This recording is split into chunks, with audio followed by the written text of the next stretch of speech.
नमस्कार दोस्तों, स्वागत है आपका हमारी कहानियों में। हम आपको सुना रहे थे विक्रम और वेताल की कहानियाँ वेताल 25। अब तक आपने सुना कि हर बार वेताल राजा विक्रमादित्य को चकमा देकर वापस भाग जाता है। राजा विक्रमादित्य योगी के कहे अनुसार वापस जाता है और उसको पकड़कर ले आता है।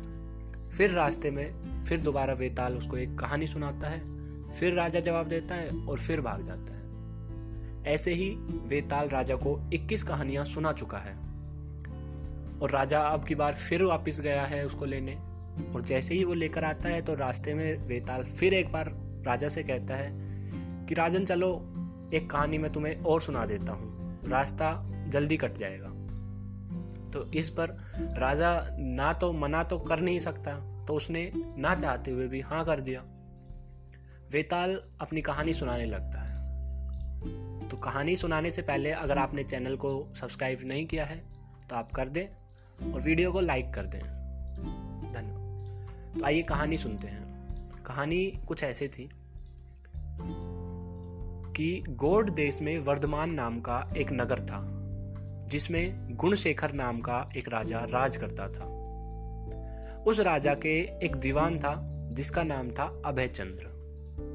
उस दीवान के समझाने से राजा ने अपने राज्य में शिव और विष्णु की पूजा, गोदान, भूदान, पिंडदान आदि सब कुछ बंद कर दिया। नगर में ढोंडी पिटवा दी कि जो कोई भी ये काम करेगा या कोई भी ऐसे पुण्य के काम करेगा, उसका सब कुछ छीनकर उसे नगर से निकाल दिया जाएगा। एक दिन दीवान ने राजा से कहा कि महाराज, अगर कोई किसी को दुख पहुंचाता है और उसके प्राण लेता है तो पाप से उसका जन्म मरण नहीं छूटता, वह बार बार जन्म लेता है और फिर मरता है। इससे मनुष्य का जन्म पाकर धर्म बढ़ाना चाहिए। आदमी को हाथी से लेकर चींटी तक सबकी रक्षा करनी चाहिए। जो लोग दूसरों के दुख को नहीं समझते हैं और उन्हें सताते हैं, उनकी इस पृथ्वी पर उम्र घटती जाती है और वे लूले, लंगड़े, काने, बोने ऐसे अलग अलग तरीके से जन्म लेते हैं। इस पर राजा ने कहा कि ठीक है, अब दीवान जैसे कहता राजा वैसे ही करता। देव योग से एक दिन राजा मर गया। उनकी जगह उसका बेटा धर्मराज गद्दी पर बैठा। एक दिन उसने किसी बात पर नाराज होकर दीवान को नगर से बाहर निकलवा दिया।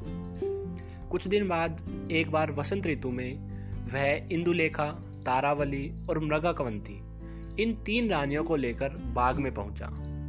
वहां जब उसने इंदुलेखा के बाल पकड़े तो उसने कान में लगा हुआ कमल उसकी जांघ पर गिर गया।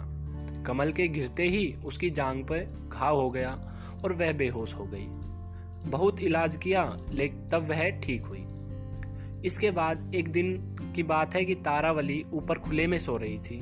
चांद निकला। जैसे ही उसकी चांदनी तारावली के शरीर पर पड़ी, फफोले उठाए। कई दिन के इलाज के बाद उसे आराम हुआ। इसके बाद एक दिन किसी के घर में मूसलों से धान कुटने की आवाज हुई।